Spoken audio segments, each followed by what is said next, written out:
Welcome एमिकसेस। इस video के अंदर मैं आपको रिकर्जन जो है उसका कॉन्सेप्ट क्लियर करवाऊंगा और होपफुली इस वीडियो के बाद कभी भी ज़िंदगी में आपको रिकर्जन को लेके कभी भी कोई कन्फ्यूजन जो है वो नहीं आएगी। Are you sure about that? और रिकर्जन क्या होती है और इसको हम एग्जांपल्स के साथ अभी इस प्रेजेंटेशन में भी मैं आपको दिखाता हूँ, बाद में ऑफ कोर्स इसको कोड करके भी आपको दिखा दूँगा। तो पहले हम समझ लेते हैं कि ये जो रिकर्जन है ये एक्चुअली है क्या। Oh my God! Okay, it's happening. Everybody stay calm. तो लेकिन उससे पहले जो रिकर्जन है उससे भी पहले हमें ये पता होना चाहिए कि ये फंक्शन क्या होता है, क्योंकि हम रिकर्जन का जब भी नाम लेते हैं उसके साथ हमें रिकर्सिव फंक्शन, क्योंकि रिकर्जन हमने रिकर्सिव फंक्शन के अंदर ही करनी होती है। तो एक्चुअली कोई भी फंक्शन जो है वो क्या होता है, रिकर्सिव फंक्शन को छोड़ें, कोई भी फंक्शन जो है वो क्या होता है। तो सबसे पहले वो देख लेते हैं कि जब भी आपका कोई फंक्शन कॉल होता है तो उस टाइम पे एक्चुअली बैकग्राउंड में बैकएंड पे क्या हो रहा होता है। तो ये एक काफ़ी लंबी गिरदान जो है यहाँ पे लिख दी है। तो इसका जो मतलब है वो ये है कि जब भी फंक्शन आपका कॉल होता है तो उसका ना कोई रिटर्न एड्रेस होता है। रिटर्न एड्रेस क्या होता है कि जिस लाइन से फंक्शन कॉल होता है उस लाइन के जो नेक्स्ट लाइन होती है उससे, अगर आप यहाँ पे साथ में कोड में भी देखें कि एक बिल्कुल छोटा सा सिंपल सा एक फंक्शन है। तो यहाँ पे मेन जो है इसके अंदर क्योंकि एंट्री पॉइंट होती है, इसके बारे में अभी हम थोड़ा और बात करेंगे। यहाँ से जब एग्जीक्यूशन स्टार्ट होगी तो ये लाइन एग्जीक्यूट होगी, फिर ये जब फंक्शन कॉल हुई है ना तो ये साइड पे जो लिखा हुआ है इसका मतलब ये है कि जब ये फंक्शन कॉल होगा तो जो साइड उसके बाद वाली जो लाइन है ना, नेक्स्ट जो स्टेटमेंट है, इसका कोई ना कोई इंस्ट्रक्शन जो है ना इसका जो एड्रेस है वो स्टैक पे के ऊपर पुश हो जाता है। पुश मतलब कि उसके ऊपर सेव हो जाता है। आपको स्टैक जो है उसका अगर पता है बहुत अच्छी बात है, लेकिन अगर आपको नहीं पता तो कोई मसला नहीं है। स्टैक जो है उसको आप एक बोरी समझ लें, तो उसके अंदर जो सीपीयू है ना वो उसके अंदर चीज़ें रखा जाता है। स्टैक मतलब कि ऐसे ढेर सा लगाता जाता है। तो सबसे ऊपर जो है वो इस लाइन का एड्रेस रख देगा। तो जब एनीवे इसके बारे में भी हम आगे और देखते हैं। तो जो है सीपीयू जो भी करता है और सीपीयू मतलब किस तरह से काम करता है वो अब यहाँ पे देख लेते हैं। जो फैच डिकोड जो साइकिल है, अगर आपको उसका पता है तो बहुत अच्छी बात है, अगर नहीं भी पता तो जो है ना उसका बेसिक्स ये हैं कि जो एवरी एग्जीक्यूशन है वो एग्जीक्यूट जो होती है वो ऑब्वियसली सीपीयू ने करनी होती है। जो भी काम होता है वो सीपीयू ने करना होता है। लेकिन वो जो इंस्ट्रक्शन है मतलब कि एक काम करने की जो हदायत हैं कि आपने मे बी 2 नंबर्स ऐड करने हैं, सीपीयू को ये पता है कि 2 नंबर्स को ऐड कैसे करते हैं, लेकिन उसको ये नहीं पता कि कौन से नंबर्स हैं और इन नंबर्स का करना क्या है। ये नहीं उसे पता कि ये 2 नंबर्स भी हैं और इन नंबर्स पे हमने उसको हिदायत ये दी है कि भाई आपने इन नंबर्स को ऐड करना है। वो उसको रजिस्टर्स जो हैं वो उसने उसके लिए रखे हुए हैं। रजिस्टर जो है वो उसको बताएगा कि भाई ये वाली जो इन दो जो वैल्यूज़ हैं इन पे आपने ये वाला ऑपरेशन करना है, तो वो उसको कर देगा, वो उसको आता है करना। उसके बाद जो सीपीयू है वो वही बात कि उसको सिर्फ़ और सिर्फ इंस्ट्रक्शंस जो हैं वो एग्जीक्यूट करना आती हैं। उसे ये नहीं पता कि इंस्ट्रक्शन है क्या, मतलब वो किधर जो हमने उसको देनी है वो उसको डायरेक्टली हम नहीं देते। तो इसी की तरह जो होता है इंस्ट्रक्शन पॉइंटर नाम का एक जो है रजिस्टर होता है। तो वो क्या होता है कि ये बस ना जैसे ये बिल्ली भाग रही है ना, ये बिल्कुल उसी तरह से बस ये अंधा होता है। यहाँ पे जो है जैसे आप ऐसे समझ लें कि ये ब्लाइंड है, ये बस ऐसे मुंह ध्यान जो है ना वो भागता रहता है। इस जिधर इसने जाना है ना, इसका मुंह जिधर आता है उधर ही भागता जाता है। एक इंस्ट्रक्शन जो है वो उठा के ला के तो सीपीयू को देगा, इन सीपीयू उसकी तबाही उतार देगा। उसके बाद नेक्स्ट इंस्ट्रक्शन जिधर इसका मुंह जिधर मतलब कि ये फॉरवर्ड डायरेक्शन में बस आगे जाता जाएगा। स्टैक के ऊपर जो चीज़ पड़ी हुई है उसको लाता जाएगा और बस उसकी तबाहियाँ उतारता जाता है। तो इसमें अब हमारी रिस्पॉन्सिबिलिटी होती है कि इसको उठा के, जिस तरह से ये टॉम भाई कर रहे हैं कि इसको उठा के तो सीधे रास्ते डालें, नहीं तो ये उल्टी जगह चला जाएगा और उसकी जो होंगी डिस्ट्रक्शंस वो भी आगे चल के हम देखेंगे। लेकिन अभी इस जो होगी हमारी एग्जांपल, इसमें हमने C++ का कोड यूज़ किया हुआ, लेकिन आप कोई भी कंपाइलर, जो भी कंपाइलर है या इंटरप्रेटर है, जो हाई लेवल लैंग्वेजेस हैं उनके कंपाइलर्स जो हैं वो इस चीज़ को ऑटोमेटिकली हैंडल कर रहे होते हैं। तो वो हमें मसला नहीं होगा कि ये जो टॉम भाई वाली ज़िम्मेदारी है ये हमारे कंपाइलर्स जो हैं वो सर अंजाम देंगे। लेकिन ये चीज़ जो है ये आपको पता होनी चाहिए, क्योंकि अभी हम थोड़ी देर में इसको दोबारा जो है इस कॉन्सेप्ट को यूज़ करेंगे। ये जो इसको ये जो इंस्ट्रक्शन पॉइंटर है ना, ये एक्चुअली बिल्ली वो है, ये आपको वो इंस्ट्रक्शन लेकर आती है और सीपीयू को देती है कि क्या आपने नेक्स्ट करना है, ये वो है। लेकिन इसकी ये होती अंधी है, जिस तरह के आपने यहाँ से देख भी लिया है कि इसको बताना जो है ना वो फिर कंपाइलर की ज़िम्मेदारी है। एनीवे, नेक्स्ट मूव करते हैं कि जो भी इंस्ट्रक्शन होती है, हर इंस्ट्रक्शन का एक यूनिक एड्रेस होता है। जो भी इंस्ट्रक्शन है, मतलब अगर आप दो नंबर्स ऐड करते हैं A+B करते हैं, तो ये एक इंस्ट्रक्शन है, ये एक हिदायतनामा है, ये एक हुक्म है, ये ऑर्डर है। इसका कोई ना कोई एड्रेस होगा। एड्रेस मतलब क्या है कि जो मतलब इसको एक लेबल दे दिया जाएगा कि उस जगह पे रैम के अंदर, क्योंकि इंस्ट्रक्शन जो है कंपाइलेशन के बाद उसके अंदर चली जाती है ना, तो उधर जो है ना उस इंस्ट्रक्शन हर लाइन का आप ऐसे समझ लें कि एक एड्रेस होता है, यूनिक एड्रेस ऑब्वियसली होते हैं सारे। तो वो एड्रेस जो है हर इंस्ट्रक्शन का यूनिक होता है। तो ये भी अब आपने इस चीज़ को जो है वो याद रखना है। ओके अब बारी आती है एनिमेशंस की। चल चल चल चल गाड़ी स्टार्ट कर। तो यहाँ पे ये जो है ना ये बिली, ये जो मेन जो होता है आपका फंक्शन, ये होती है एंट्री पॉइंट इसको कहते हैं। और यहाँ से जो इंस्ट्रक्शन पॉइंटर है, ये जो बिल्ली है, इसको यहाँ पे ला के छोड़ता है ऑपरेटिंग सिस्टम। ये ज़िम्मेदारी ऑपरेटिंग सिस्टम की होती है, वो उसको उठा के तो इधर रख देता है। जो भी हमारे कोड की एंट्री पॉइंट होगा, जो कि मेन फंक्शन होता है, यहाँ पे वो इसको रख देगा। उसके बाद हमारी ज़िम्मेदारी है हमने इसको किधर लेके जाना है, और इसको यहाँ पे वो देखेंगे कि हमने इसको रिटर्न भी करवाना होता है। ऑपरेटिंग सिस्टम जिधर से ये बिल्ली आई थी, हमने इसको उसी के पास भेजना होता है। एनीवे, यहाँ से इंस्ट्रक्शन जब इसकी एग्जीक्यूशन स्टार्ट होती है, तो उसके बाद ये वाली लाइन आ जाएगी। ये इसमें जो भी लिखा हुआ है ये उसको एग्जीक्यूट करेगा। इस केस में ये कंसोल के ऊपर लॉगिंग करेगा, तो ये उसके ऊपर मैसेज जो है वो आ जाएगा। उसके बाद है फंक्शन कॉल। अब फंक्शन कॉल जो है, इसका मतलब क्या होता है कि जो भी एक फंक्शन है, ये इस फंक्शन का भी एक कोई ना कोई एड्रेस होता है। मतलब कि यहाँ इस कर्ली ब्रैकेट से लेके और इस ब्रैकेट तक, सॉरी मैंने बटन प्रेस कर दिया, ये भी आप पीछे हैं, इस कर्ली ब्रैकेट और इस कर्ली ब्रैकेट तक ये जो एक फंक्शन का ब्लॉक है, ये एक इंस्ट्रक्शंस का एक थब्बा है, आप समझ लें, इसका एक ढेर सा है। और इसकी ये जो पहली लाइन है जिधर से ये स्टार्ट हो रहा है, उसका कोई ना कोई एक एड्रेस है, जस्ट लाइक बाकी जो इसकी अंदर लाइंस हैं उन सभी का। ये जो फंक्शन का नाम होता है ना, इसके अंदर जो इसकी पहली इंस्ट्रक्शन है उसका एड्रेस पड़ा हुआ होता है। तो जब ये फंक्शन कॉल होगा, तो ये जो बिल्ली है ना, इसको इस एड्रेस पे भेज दिया जाएगा। इस एड्रेस पे भेजने का मतलब क्या है कि ये वाली लाइन जो है, क्योंकि इसके अंदर इसका एड्रेस पड़ा हुआ है, तो वो इधर पहुंच जाएगा। जब आप इस फंक्शन को कॉल करेंगे तो बिल्ली उड़ के उधर पहुंच जाएगी, इसके ऊपर। और यहाँ से अब इसने एग्जीक्यूशन जो भी इसके अंदर लिखा हुआ है वो उसको एग्जीक्यूट करेगा। और यहाँ पे ये इस केस में 39 प्रिंट करेगा, क्योंकि हमने यहाँ से उसको n की वैल्यू जो है वो 39 सेंड की थी। उसके बाद रिटर्न। अब ये जो रिटर्न है ना, जैसा कि वो आपने एक वो इधर यहाँ पे वो कुछ स्लाइड्स पीछे आपने वो देखा था कि रिटर्न जो है, ये इसका क्या मतलब होता है। रिटर्न स्टेटमेंट जो होती है, ये आपको उस फंक्शन कॉल के जो नेक्स्ट स्टेटमेंट होती है ना, उधर भेज देती है। अब ये बिल्ली जो है ना, इसको उठा के तो इधर भेज देगा।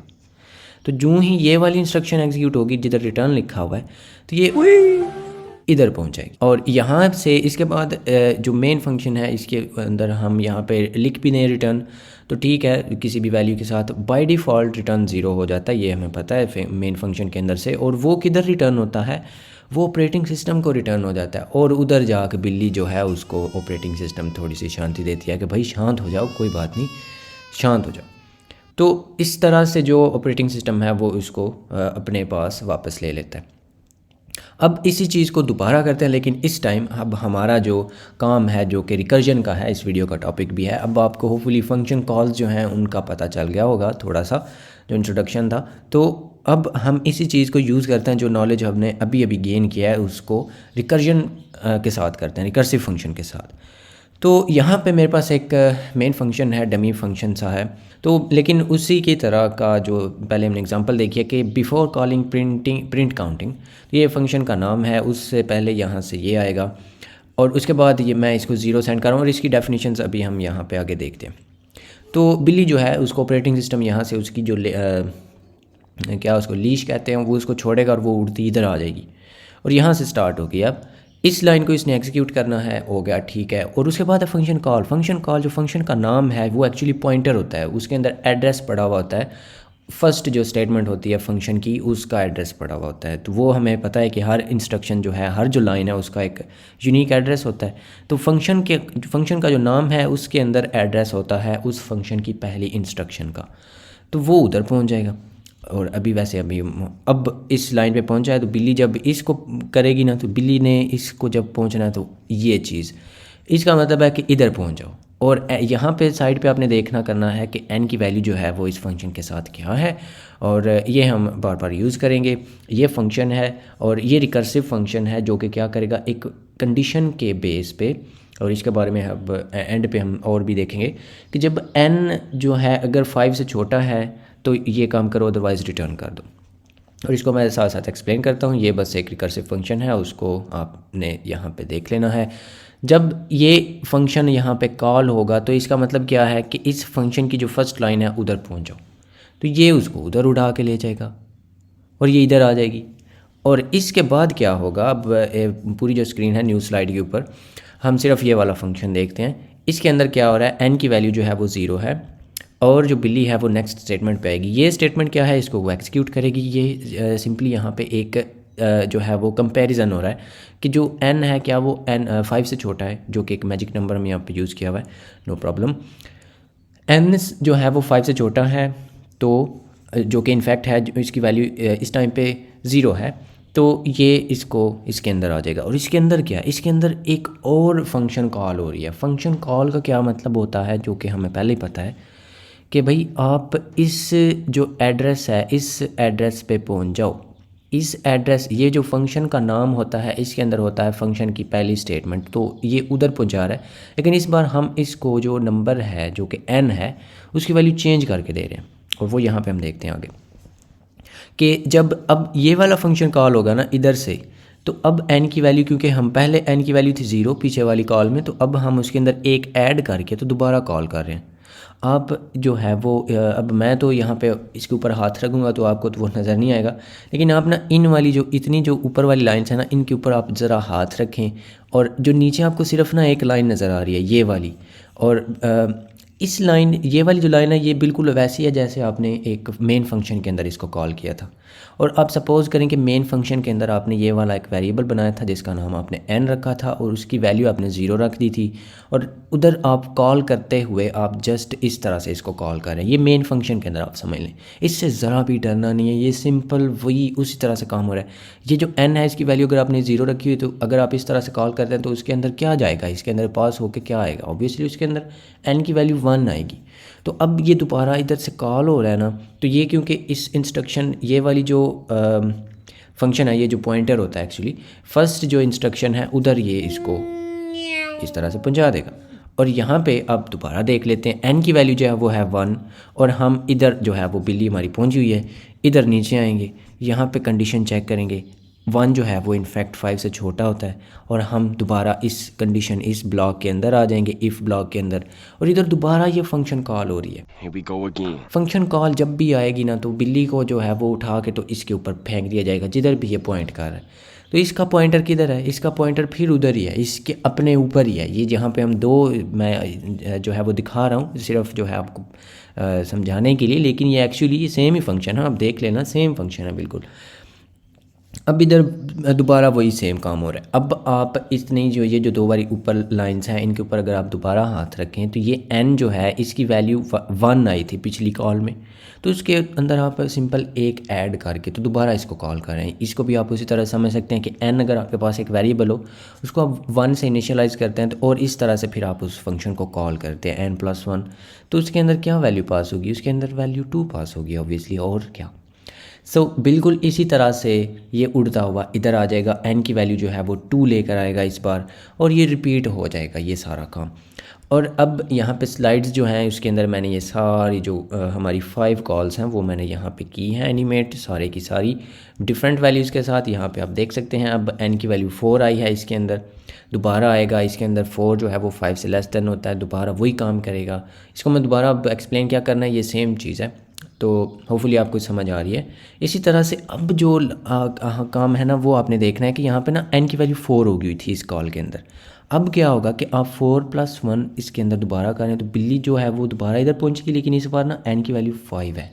तो अब देखना जब इधर आएगी ना तो इधर आके देखेगी कि n जो है वो इस टाइम पे n की वैल्यू है 5, तो ये एक्चुअली चेक हो रहा है 5 लेस देन 5 जो कि फॉल्स है। तो ये फॉल्स हो जाएगा, इस बार ये इसके अंदर नहीं जाएगा।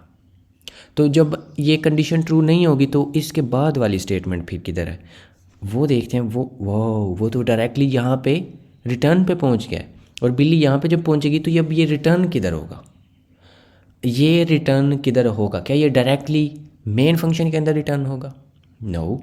हमने देखा था कि जो भी फंक्शन जिधर से कॉल होता है उससे जो नेक्स्ट स्टेटमेंट होती है वो उधर रिटर्न होता है। तो ये जो 5 वाला था इसने किस को कॉल की थी? जब n की वैल्यू 5 आई थी तो उस टाइम पे किस फंक्शन ने उसको कॉल की थी? उस टाइम पे इसने अपने आप को ही कॉल की थी। तो ये उस वाले फंक्शन में रिटर्न होगा जिसमें उसकी जो n की वैल्यू थी वो 4 हुआ करती थी। ये उस वाले फंक्शन कॉल में पहुंचेगा अपने अंदर ही। और वो क्योंकि इधर से कॉल हुई थी जब n की वैल्यू 4 थी, अगर आप इस तीर को थोड़ी देर के लिए इग्नोर करें तो यहाँ से आप उड़ के तो इधर आए थे। तो ये वाली फंक्शन क्योंकि इधर इसके फ़ौरन बाद वाली लाइन ये है, तो इस जब ये वाला रिटर्न होगा तो ये इधर पहुंचेगा, और अब ये बिल्ली जो है इधर से रिटर्न होके उधर पहुंच जाएगी, और उधर जाके क्या करेगी? जो उसका काम है वही करेगी। इस फंक्शन अब ये क्योंकि एक फंक्शन नहीं है, ये सिंपल आप यहाँ पे कंसोल पे लॉगिंग कर रहे हैं, तो ये जो है कंसोल के ऊपर इसको राइट कर देगा। और इसके बाद वाली स्टेटमेंट क्या है? उसके बाद वाली स्टेटमेंट दोबारा रिटर्न स्टेटमेंट है। अब ये वाली रिटर्न किधर होगी? ये वाली रिटर्न होगी अगर आप देखें कि जब n की वैल्यू, क्योंकि ये 4 वाले के अंदर से हम रिटर्न हो रहे हैं, तो अब उधर रिटर्न हो गए जिधर से हम आए थे, और उसके फ़ौरन बाद वाली जो लाइन थी तब n की वैल्यू 3 थी।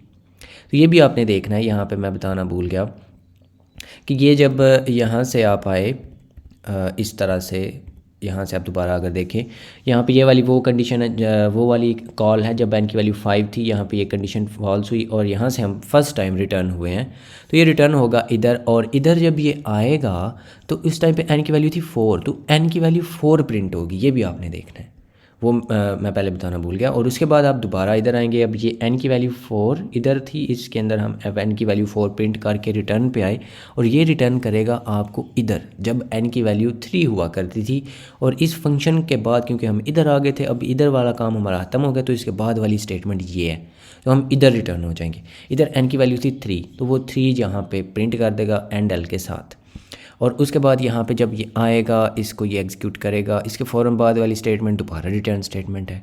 तो अब क्या होगा कि इस 3 वाला जो है ना, इस n इज़ 3 वाले में से n इज़ जो 2 था उसके अंदर रिटर्न हो जाएगा।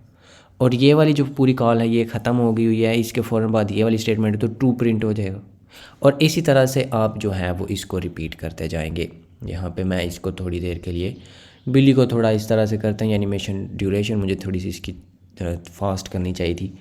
एनीवे अब यहाँ पे ना n जो इक्वल टू 0 है उसी के अंदर ये पहुँचेगा फाइनली, और ये सारे नंबर जो है वो प्रिंट भी हो रहे थे, वो भी आपने देखना है। 4 to 0 ये सारे प्रिंट हो गए, और ये फर्स्ट कॉल थी जब n इज़ इक्वल टू 0 आया था।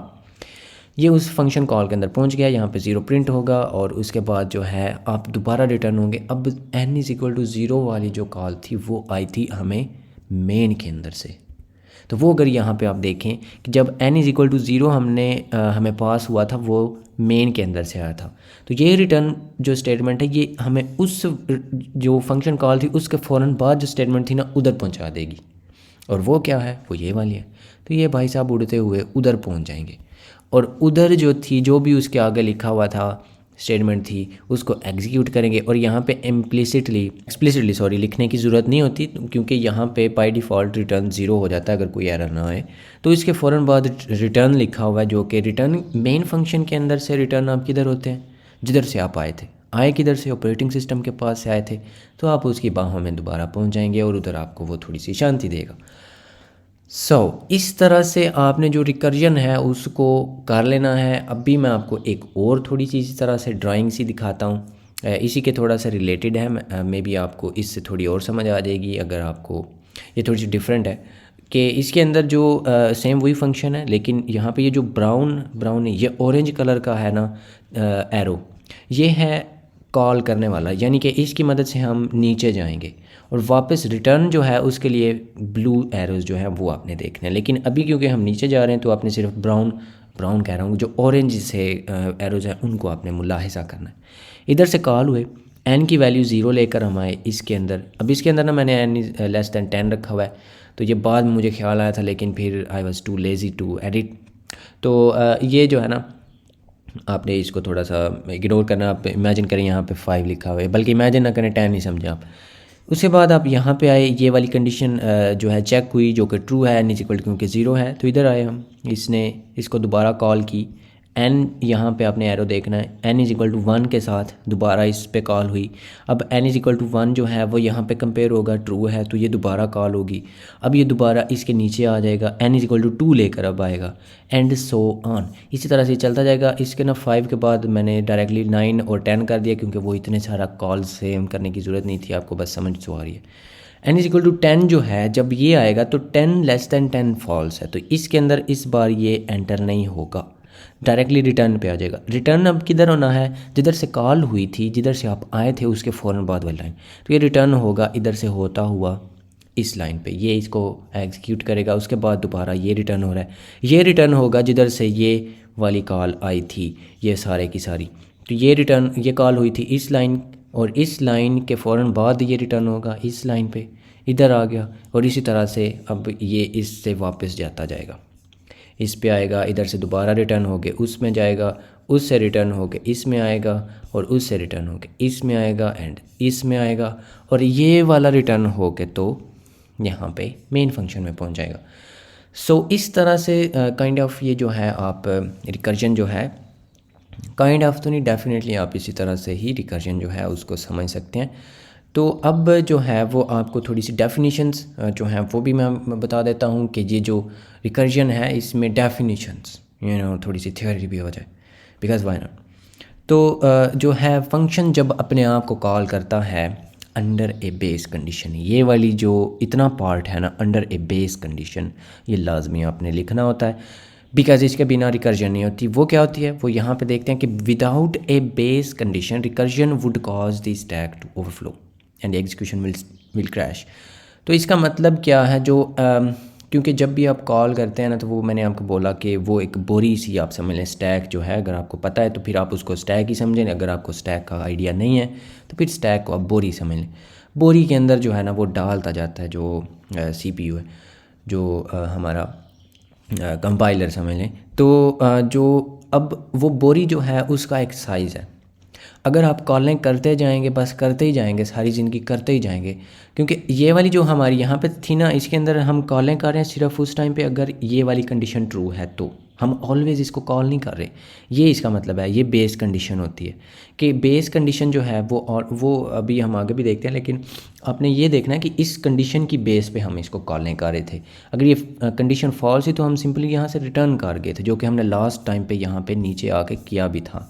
जब ये वाली कंडीशन फॉल्स हुई है तो हम उधर से रिटर्न कर गए, तो ये यहाँ पे लिखा हुआ। लेकिन अगर वो कंडीशन जो है वो हमने नहीं ना लिखी, तो ये अपने आप को कॉल करता जाएगा और वो उठा कर ना उसका एड्रेस, रिटर्न एड्रेस, यानी कि उसके जो फ़ौरन बाद वाली ये वाली जो लाइन है, इस लाइन का एड्रेस वो क्योंकि बोरी के अंदर डाल रहा होता है ना, तो वो बोरी के अंदर डालता जाएगा और बोरी एक टाइम पे भर जाएगी, क्योंकि उसका कोई ना कोई साइज़ है, तो वो ओवरफ्लो हो जाएगी और जो एग्जीक्यूशन है वो क्रैश हो जाएगी और आपका प्रोग्राम उधर मतलब कि क्रैश हो जाएगा ना, तो वो अपने नहीं करना। बेस कंडीशन ऑलवेज़ हमारी होनी चाहिए, और साथ में जो कंडीशन है वो ऑलवेज़ जो है वो चेंज हो के जानी चाहिए। मतलब कुछ इस तरह से आप उसके अंदर जो वैल्यू, अब इस केस में हम n ले रहे थे, तो हर कॉल के साथ n की वैल्यू चेंज हो रही थी और वो हर बार इस कंडीशन को अप्रोच कर रही थी। मतलब कि 0 से स्टार्ट हुई है, फिर ये 1 हुई, फिर 2 हुई, और इवेंचुअली ये उस स्टेज पे पहुंच गई। मतलब कि ये अप्रोच हुई है ना, इस वाली ये जो वैल्यू है दूसरी साइड पे 10 जो लिखा हुआ है हमने,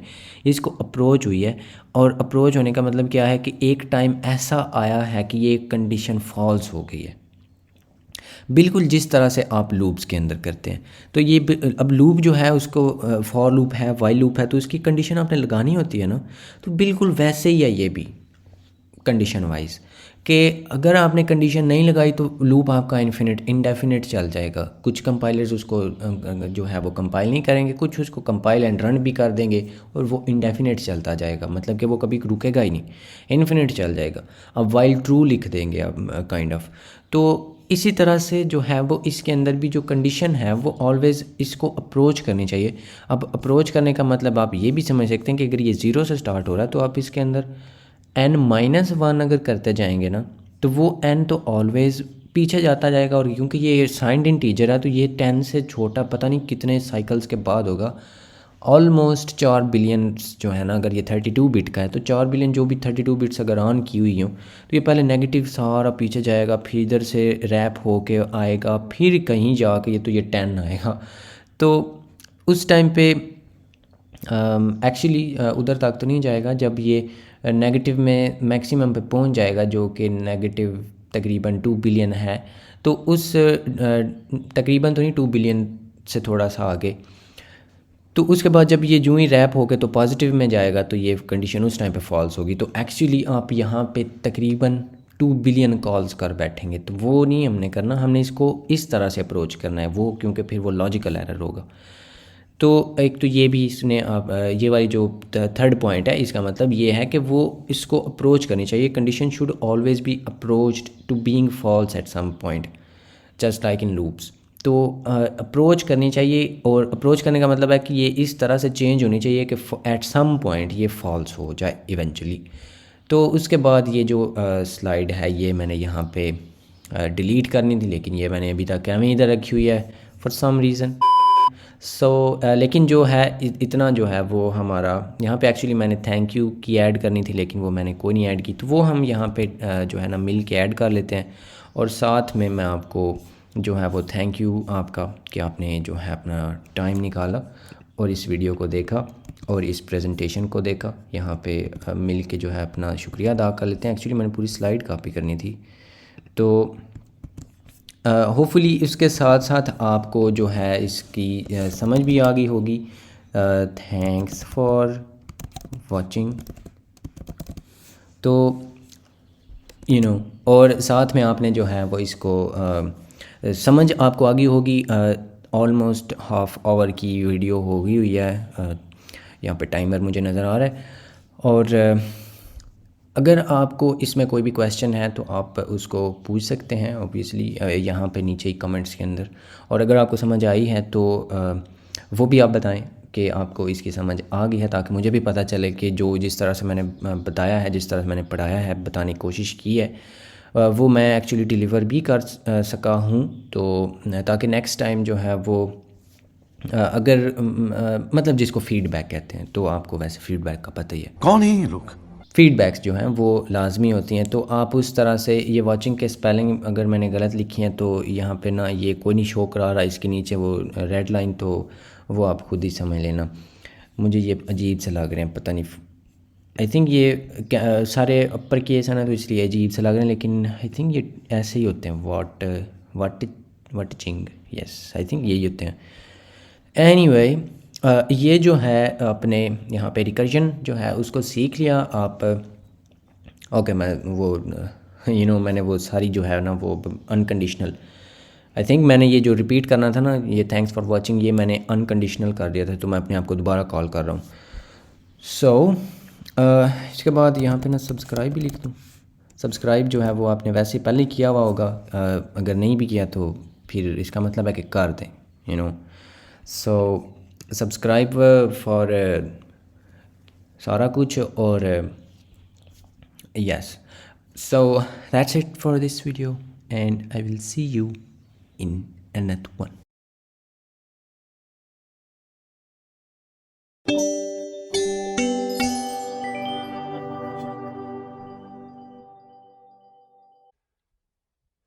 Just do it! Yes, you can! Just do it!